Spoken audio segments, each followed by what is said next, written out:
What's going on, everyone? Welcome back to the show. So in today's video, this is going to be something pretty special because the AARP, they put out this article and they have this thing they call the 4 principles. We're going to talk about the 4 principles when it comes to moving forward with Social Security reform.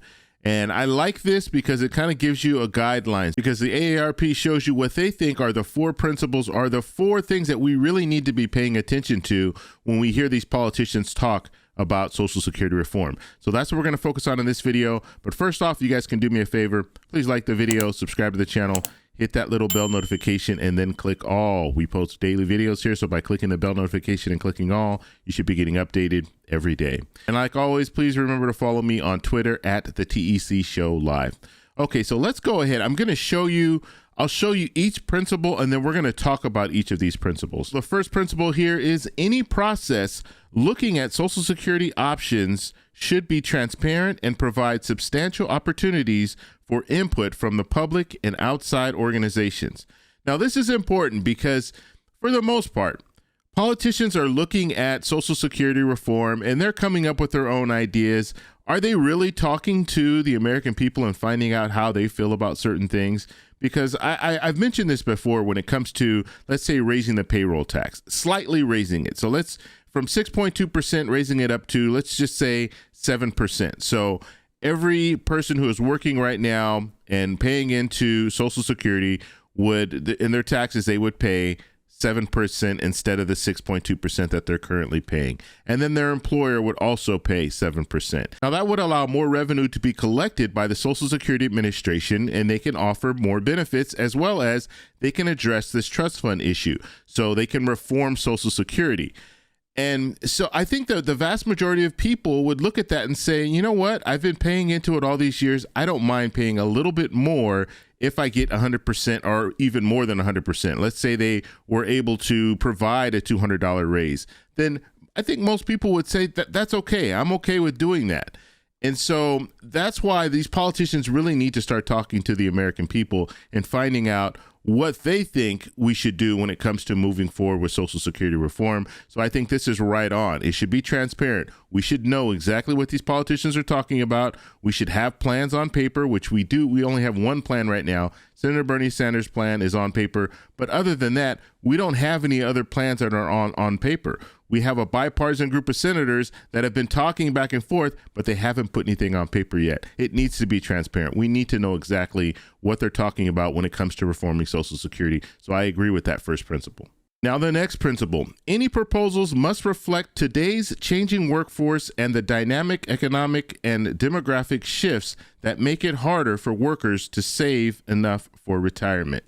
Now, this is important. This is very important. Because when we're looking at the current workforce, we know that we have 2.7 people for every one beneficiary. So every one person who's receiving Social Security benefits, you have 2.7 people working and paying into the payroll tax. Now that number is not high and it's continuing to decrease. So that means you have less people in the workforce. And so you're going to have to make decisions when it comes to that. If you have less people in the workforce paying into Social Security, that means less benefits for the people who are currently receiving Social Security. And so politicians are going to need to do something in order to address this. And that's why you hear all this talk of raising the full retirement age and all the different things, the payroll tax, raising the cap, all this stuff.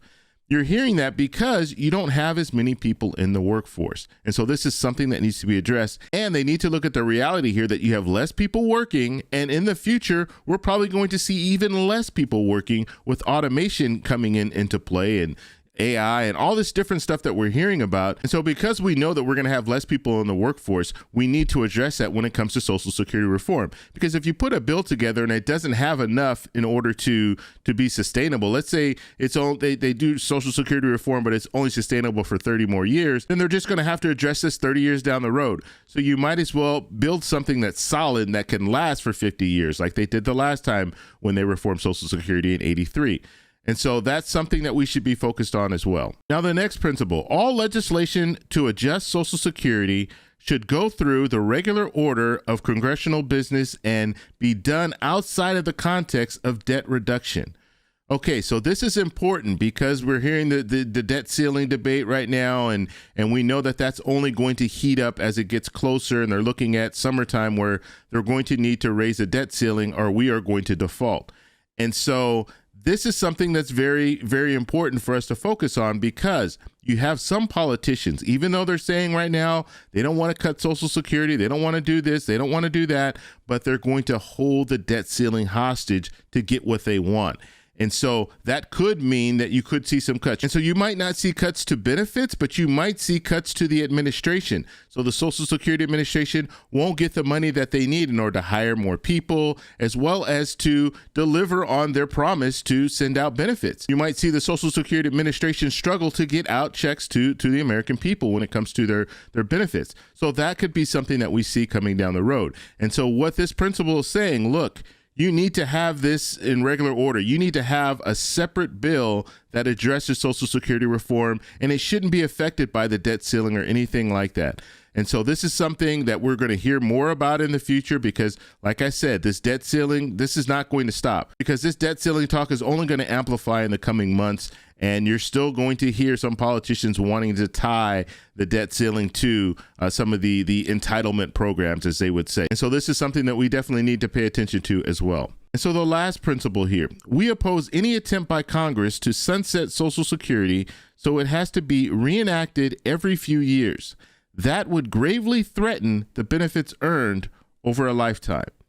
Okay, now this is something that we've heard politicians come out and say that they're in favor of sunsetting programs. We've heard politicians on both sides. Now, when it comes to the Democrats, it was years ago that this happened. We're talking 30, even 40 years ago, where Democrats were talking about sunsetting all programs. Okay, President Biden was talking about that 40, 50 years ago.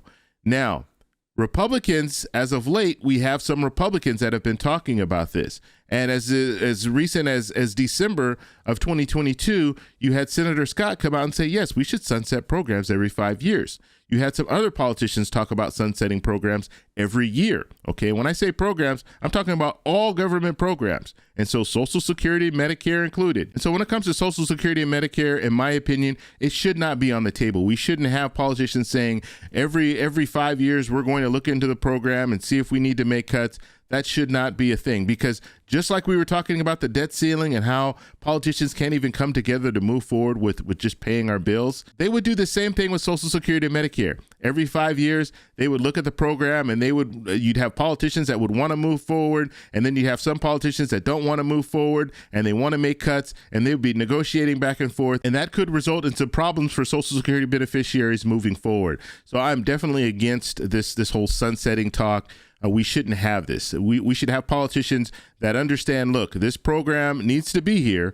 And that's why they say it's an entitlement program. It needs to remain, and people are paying into this program. They've been paying into it for 30 or 40 years. They are entitled to having this money, and we shouldn't be looking at politicians trying to step in there and stick their hands into the program and try to pull things out of it and cut things and all that. That should not be an issue. And people have paid into these programs for years, so we shouldn't have politicians in there trying to make cuts. And so those are the principles. Those are the 4 principles that AARP goes by. And I would have to agree with their principles. I would have to agree with the way that they want to move forward when it comes to Social Security reform. And so what I anticipate seeing in the coming months, they're going to talk about the debt ceiling. That's going to be something that's going to continue to be talked about. And then after that, maybe we will see politicians come together and put together some type of a bipartisan bill when it comes to reforming Social Security, so we could move forward and not have to look at this 10 years down the road, 20% cut, because politicians can't get together and move forward with any type of legislation. So I want to know what you guys think about these 4 principles. Let me know down below. If you like this video, please give me a thumbs up. Please subscribe for more, and I'll talk to you in the next one. Bye.